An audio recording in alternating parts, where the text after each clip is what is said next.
Welcome to Info Live TV at our Jerusalem studio for our weekly debate. With me here is Jerrold Kessel, senior political analyst, and Yoni Ben Menahem, Director General of Israel Radio. My first question to you two is, of course, deals with Alan Johnston's release, the hot topic of this week. In your opinion, Jerrold, how does Johnston's release affect the issue of Gilad Shalit, and how will it affect Hamas's international standing and legitimacy? There's no doubt that the way Hamas has handled this, the Johnston affair, and making sure that under its tutelage he was released, has added to its international standing. Now, the British, for instance, who were directly affected, a BBC man, were quick to say that while they hailed Hamas's role, this did not change Hamas's standing with the British government and the decision that has been taken in Europe to treat Hamas as a terror organization and therefore not part of any negotiations. However, Hamas's credibility is definitely on a high, that they can deliver, and as such, that may be their way to get into the political game, if that's what they want, and it seems as if they want that, at least for the time being. I don't think that on the long run it's going to change the European position towards Hamas. I think it was just a gimmick or maneuver for PR, from as far as Hamas is concerned, to create some positive or positive public opinion in Britain or maybe in Europe. But definitely they remain a terrorist organization. I don't think that on the long run anything will change. As far as Gilad Shalit is concerned, and the chances to release him as a result of the release of Alan Johnston, I think basically the ball is in the Israeli court and not in the court of Hamas. And what we need is an Israeli political decision, because Israel objects to the demands of Hamas to release the hardcore of the Palestinian terrorists. We were talking about 500 or about 400 to 500 terrorists, as we call it, we say in Hebrew, with blood on their hands, that the General Security Service is against the release of these terrorists. And what is needed is a political decision. If once there will be a political decision as far as the cabinet is concerned, then the release of Gilad Shalit can go ahead. But until this moment, as far as I know, the political echelon in Israel objects the release of the hardcore of the terrorists that Hamas demands. And this is why I think there will be nothing going on as far as the release of Gilad Shalit. The relevant question is again an Israeli decision as much a European and an American decision. Do we deal with Hamas at all? What Hamas has done here with Alan Johnston won't directly lead to a change. But if Hamas intends to do something different, then there will be the same imperative of Israel and of the West in general to make a decision on whether it's continuing to say Hamas never, never, never, because it is not just because of its ideology, but because of its actual designation as a terror organization. That will become the key, and we may be in for some, I wouldn't say surprises, but from shifts in policy, possibly. Mm-hmm. Yoni, in your opinion, should Israel's response to the Hamas takeover of the Gaza Strip be limited, as it is at the moment, to diplomatic isolation, limited incursions, and strengthening Abbas in the West Bank? Or do you see a large-scale ground operation as a necessary step in the future? I think eventually everybody knows that it's only a matter of time until there will be a big military operation in Gaza.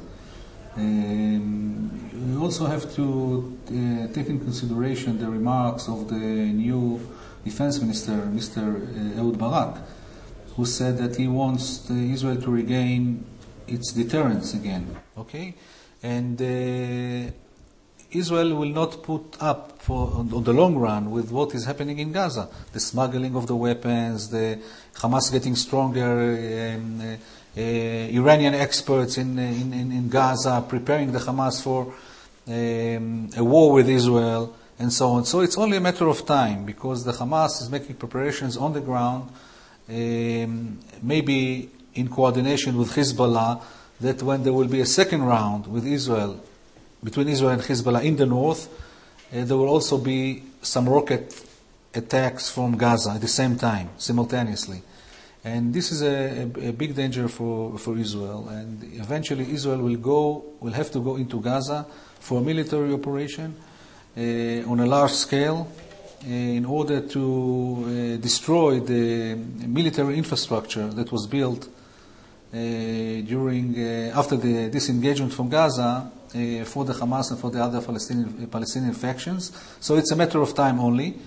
Right now, I think Israel will sit and wait until the right minute will come, or even if it will not be a planned moment to attack Gaza, Israel can be dragged into it. If another or some Israeli soldiers will be kidnapped by the Hamas, if there will be a rocket attack on Sderot and there will be a lot of Israeli casualties, Israel will have to respond and will have to go into Gaza. So it's only a matter of time. I think there's a consensus in Israel now that the concept of disengagement failed. Of unilateral withdrawal from South Lebanon, from Gaza, and the military contingency plans are talking about a big operation in Gaza, dismantling the infrastructure of Hamas, and then withdrawing and staying in the north of Gaza for a security zone that will guarantee that there will be no Qassam rockets towards Israel. This is the contingency plans. And I think eventually Israel will have to do it, because I don't see any other solution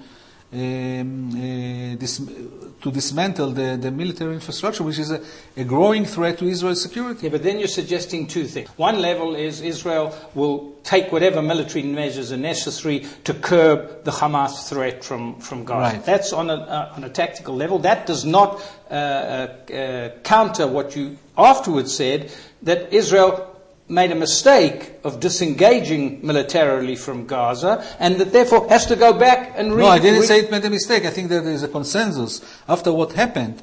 Is that the unilateral withdrawal from South Lebanon. And I think it's improved Israel's situation no end. Okay. And I think a lot of people, there's a confusion because the rockets are flying, because it's difficult sometimes to have soldiers kidnapped across a border, that the conception of disengagement, there's a confusion between the conception of disengagement and the results on the ground, whether today, tomorrow, or even long term in the need to go into Gaza. I didn't say that it's a mistake to withdraw. I say that you have to withdraw maybe within the framework of an agreement with the other side.